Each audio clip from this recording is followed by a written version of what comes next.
आज का जो डिस्कशन होने वाला है वो है ब्लैक फंगस यानी म्यूकोरमाइकोसिस के ऊपर। क्या इसके कॉजेस हैं, क्या इसके अंदर सिम्टम्स होते हैं, या फिर क्या इसका डायग्नोसिस और ट्रीटमेंट होता है, उसके ऊपर हम डिस्कशन करेंगे। ब्लैक फंगस यानी म्यूकोरमाइकोसिस एक प्रकार का बहुत ही रेयर अपॉर्चुनिटिक इन्फेक्शन होता है जो कि एक नॉर्मल हेल्दी इंडिविजुअल पर्सन को अफेक्ट नहीं करता है। ये ज़्यादातर उन लोगों को अफेक्ट करता है जिनकी इम्यूनिटी लो होती है, और इसके जो स्पोर्स होते हैं वो नॉर्मली एयर में, सॉइल में, या प्लांट्स में, या इवन डिकेड फ्रूट्स या वेजिटेबल्स में इसके स्पोर्स देखे जा सकते हैं। अगर हम बात करें नॉर्मल, अगर एक सेब को कट कर दिया जाता है तो उसमें भी फंगस आ जाता है कुछ समय के बाद में। तो ये इस चीज़ से आप समझ सकते हैं कि ब्लैक फंगस किस तरीके से एक पेशेंट्स को अफेक्ट करता है। इसके अलावा अगर हम जानें कि लो इम्यूनिटी, क्योंकि ये लो इम्यूनिटी को अफेक्ट करता है, तो लो इम्यूनिटी के अगर हम कारण जानें तो कारण ये है कि इसमें लंबे समय तक अगर स्टेरॉइड का इस्तेमाल किया जाता है, क्योंकि कोविड के दौरान स्टेरॉइड का इस्तेमाल करना बहुत ही ज़रूरी हो जाता है कि पेशेंट के ट्रीटमेंट के लिए वो एक नेसेसिटी बन जाती है।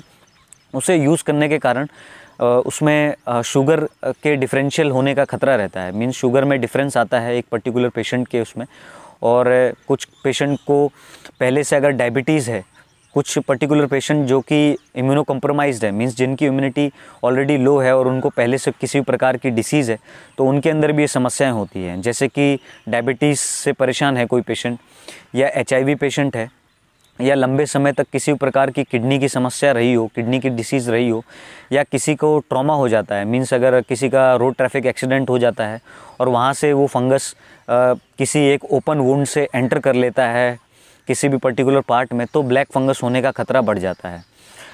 और इसके जो केसेस आपको पता ही है कि इसलिए ये वर्ल्ड में इतना ट्रेंडिंग टॉपिक बना हुआ है।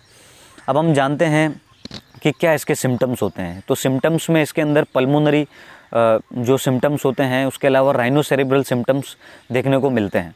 अगर हम बात करें जैसे कि जो नॉर्मल सिम्टम्स देखने को मिलते हैं, तो उसमें कफ है, फीवर है, हेडेक है, या चेस्ट पेन देखने को मिल सकता है।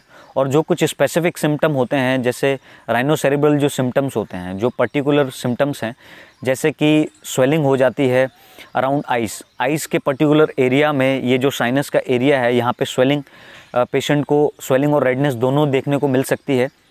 इसके अलावा जो ब्लैकिश लीजन हो जाते हैं, ये हमारा जो नेज़ल ब्रिज है, इसके पास में ब्लैकिश लीजन देखने को मिल सकते हैं, या नेज़ल कॉन्जेशन हो जाता है, नेज़ल या फिर साइनस कॉन्जेशन हो जाता है, या फिर पेशेंट का जॉ में पेन रहता है। और अगर ये ब्रेन तक पहुंच जाता है तो पेशेंट को मेनिंजाइटिस होने का खतरा भी बढ़ जाता है। तो कुल मिला के ये लंग्स है, या ब्रेन है, या इवन ये जो हमारे फेशियल एक्सट्रीमिटीज़ होते हैं, फेशियल के जो पार्ट्स हैं, उनको भी ये अफेक्ट करता है। तो ये काफ़ी इम्पॉर्टेंट एक इसके अंदर सिम्टम्स होते हैं।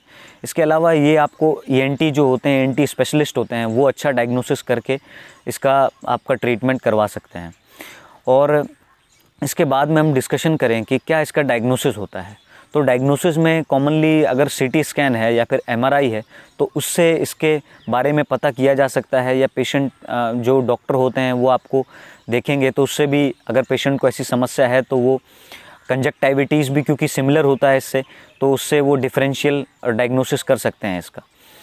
अब हम आगे डिस्कशन करें कि क्या इसके प्रिकॉशंस होते हैं। तो प्रिकॉशंस में सबसे इम्पॉर्टेंट चीज़ ये है कि किसी भी प्रकार की दवाई आपको डॉक्टर की एडवाइस से ही लेनी है, और स्टेरॉइड का जो इस्तेमाल है वो भी होम ट्रीटमेंट आपको नहीं करना है, और हमेशा ही जो डॉक्टर है उन्हीं की एडवाइस से दवाई ली जाए।